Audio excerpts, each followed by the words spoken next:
Hello there, this is Gabby from Macy's. Hi. Are you? So random. Good. How are you? No, so crazy. It's very fun to be doing this. I know. How are you doing? Good, good. Staying Good. busy, as are you, clearly. Yes, I'm trying. How has this press tour been going so You far? listen, it's good. I've been going all morning, so I've been up since 4 a.m. So Nice. That's it's how it should be. it's been moving. Yeah, good. All right. Well, I'm gonna put on my reporter voice and Let's do it. let's do it. But yeah, so first off, Nina, congratulations. Obviously, longtime friend, co-workers. Oh, thank I you, just am Brian. very happy to see where you are now and what you're doing. And Thank this you. line is just amazing. So congrats. Thank you. Thank you so much. And I'm like still a little in shock. So it's definitely a little surreal. Yeah. And I mean, to be the first Black woman to ever own plus size line with Macy's, just hearing that out loud as part of, the big marketing push, how does that make you feel? It's so crazy. So I want to be clear that Macy's has worked with plus size Black women before in brands, but this is the first exclusive line developed specifically for Macy's and strictly just a plus line developed for Macy's for the line. So definitely all due respect to everybody who came before me, and just looking to move these exclusive items into that space has been so such like a class, because I didn't initially start my career in fashion or even care really about fashion for a long time because I didn't feel like fashion cared about me. So, Mm, when I realized that there's like fashion is not one thing, like it doesn't always mean runway and couture. When I realized like, okay, there's all different kinds of street fashion, there's all these different things that you can do. It really, really opened up my mind to what would be available. and I know, when the line was first revealed, you said you're tired of trying to make things work for you. And that kind of goes with what you just said, Oops, you sorry don't about feel like, oh, it's all good. that. Okay, sorry about that. No, but when the line was first revealed, I know you said that you were tired of trying to make things work for you. Yeah, That, as you just said, you didn't always feel like fashion was always working in your favor. Just yeah. what do you think that designers didn't understand about making plus size clothes themselves? I just felt like the majority of designers that I was seeing, especially in like a mainstream space, if I was in a mall or something, Yeah. I could just tell that these were not the designers weren't plus size. I could just, it's just, there's just things you can see and you're like, okay, look, this is not authentic. Like this is not coming Yeah. from somebody who's plus size. They may have had a plus fit model, but this designer is not a plus size model because if so, they wouldn't have made it this way. And Hmm. so there were a lot of experiences like that where the color palettes were really bland, or the way that things were structured just didn't work for me, because I sometimes think that they think, well, there's jeans and they're in your size, you should be happy. And I think especially as a woman of color, I often feel like people think, well, you should just appreciate that you're in the room, but we Mm, don't want to hear what you have to say. And I often feel like that's the same with plus size. Like, well, we have your sizes, so you should just be happy. But it's more than that. It's like, okay, yeah. well, why are these specific outfits stopping at a 10? Why are we not creating like sexy tops for women, who have sizes 12 and up? Like it just seemed like it was so limited. And Yeah. I was just tired of seeing that and was like, we need to come out with some items that women can feel good in and not feel like they're dressing like the grandmother. Yeah. No one should be getting the bare minimum. You should be Yeah. getting full Yes. In options. relationships and fashion and work, all of that. Yes, no limits. Yeah. And now I know in the past you've had to even design your own award season dresses just because of the lack of Yeah. options. And even designers kind of like ghosting you when you were reaching out. Just, Mhm. did that spark kind of this Yeah. movement? Is that really when it really started for you?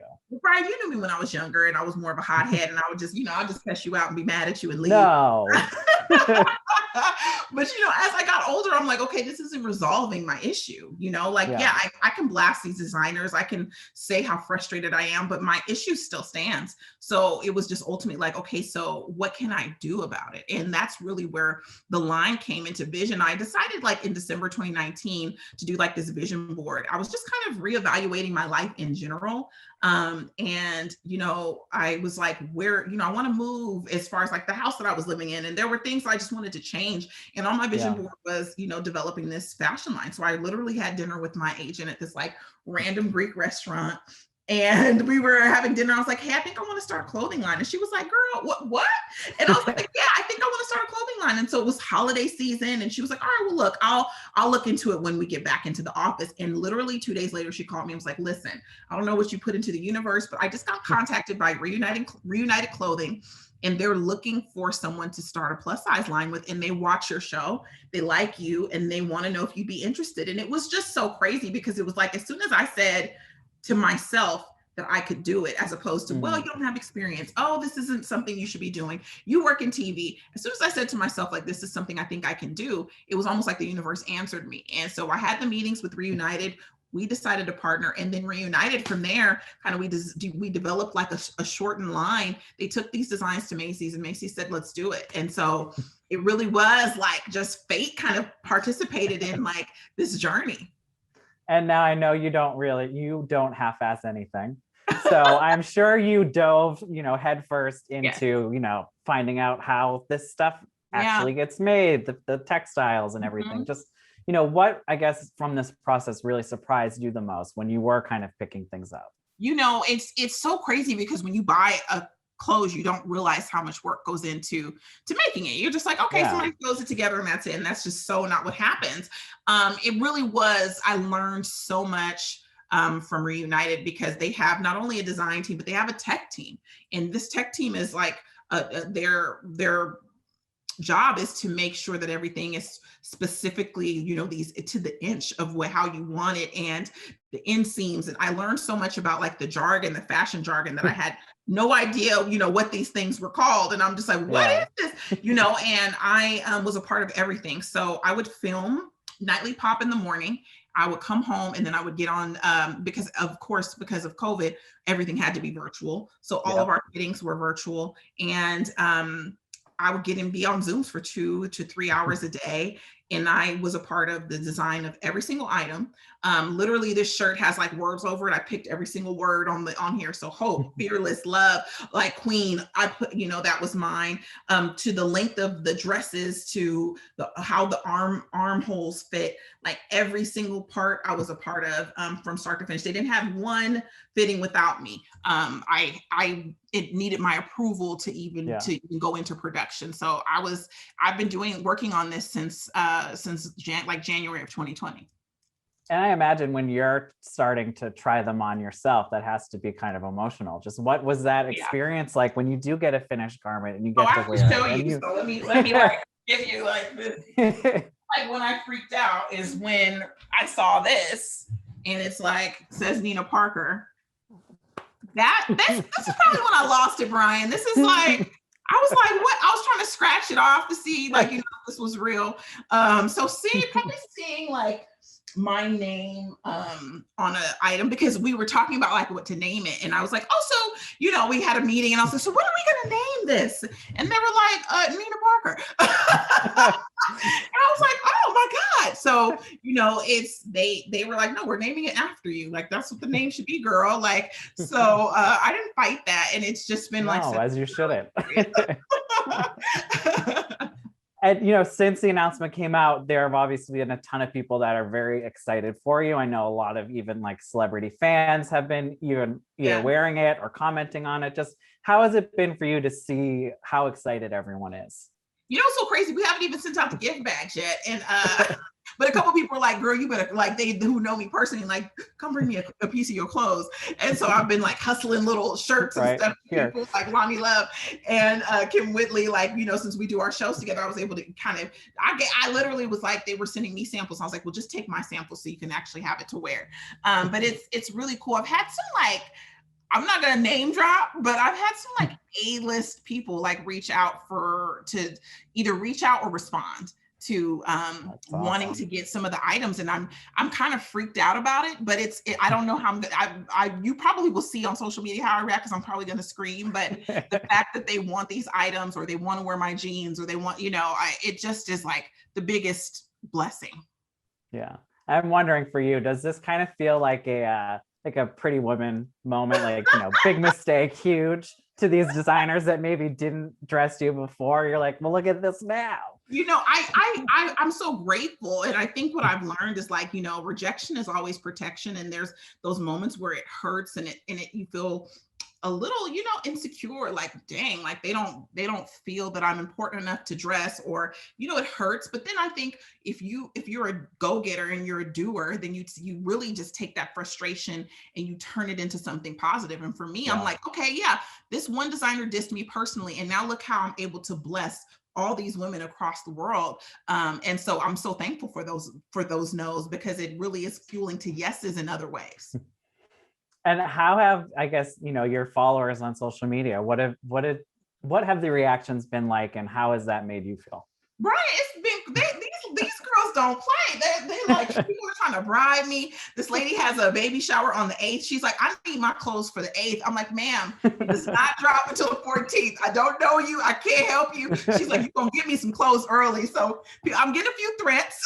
But it's been like, the response has been really great. What's been helping is I've been wearing the line and trying to style it on my Instagram, so women know, like, listen, it's my baby. So I'm like, girl, wear it this way. But ultimately, you wear it how you want to. But these are just ideas. And so I've really been trying to just style and wear things in a way that people will get excited about it. And it seems like they are. Under every caption, people are like, if I wear anything, Brian, they're like, is this from the collection? So when can I have it? I need it now. Exactly. And obviously I've known you for years, I knew you when, but how does it feel to be at a point in your career where you not only have, the power to call out issues in the industry, but to really make change yourself? It's sometimes I do feel like I'm dreaming, and sometimes, especially as a Black woman, you feel like you're screaming into an empty room and nobody's paying attention or listening to you. And I felt like that over years. And now I feel like people are paying attention, and I don't want to abuse that in any way. Like, I really want to, pick and choose what I decide to talk about. But I know that if I am speaking up, it's important to me. It's important to people who look like me. It's important to my community. And I'm going to say something. And, I don't mince words. And that's just, it used to be something I would get in trouble for. But I think, ultimately now it's making people pay attention. And I hope that helps to continue to progress narratives for everybody who feels disenfranchised. Yeah. And my last question for you, but have you noticed shifts in the clothing industry over the past couple of years, and where do you hope it does get to? What is the goal? Of course, there's been shifts for sure. Small ones, but small ones. And this is the thing, like, I hate to say there's no cute plus brands, because there are brands that exist where you can find great clothes. The problem is it's just few and far between, or there's not, the price point is questionable, or it's only available online, or, there's so many, like, my girlfriends who are a size, 4 don't have that issue. They're just like, they can go into any store and find something that looks good on them. They can wear cheap materials and it looks good on them. I can't do that. Like, I can't, not with these breasts. I can't wear a little tank top that's $5 and it looks expensive. That's just not gonna work.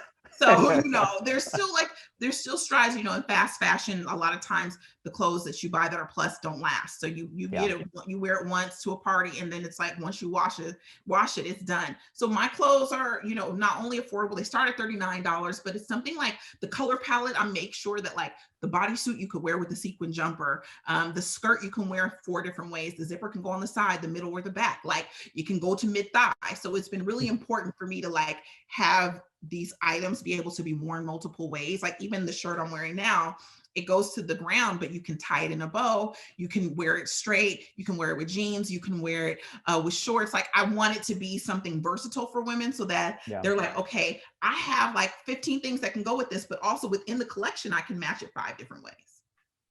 Well, I can't wait to see the Nina Parker tags everywhere. I'm so excited for you. I can't wait for this to launch. And like I said, congrats again. I'm so proud of you. Thank you so much. I appreciate you so much. All right. Well, enjoy the rest of your press day, Nina. Thank you. And thank you so much for making the time. I appreciate you. Of course. Thanks for thinking of us. Well, I'll see you on Twitter later, boo. Yes. Bye. Bye.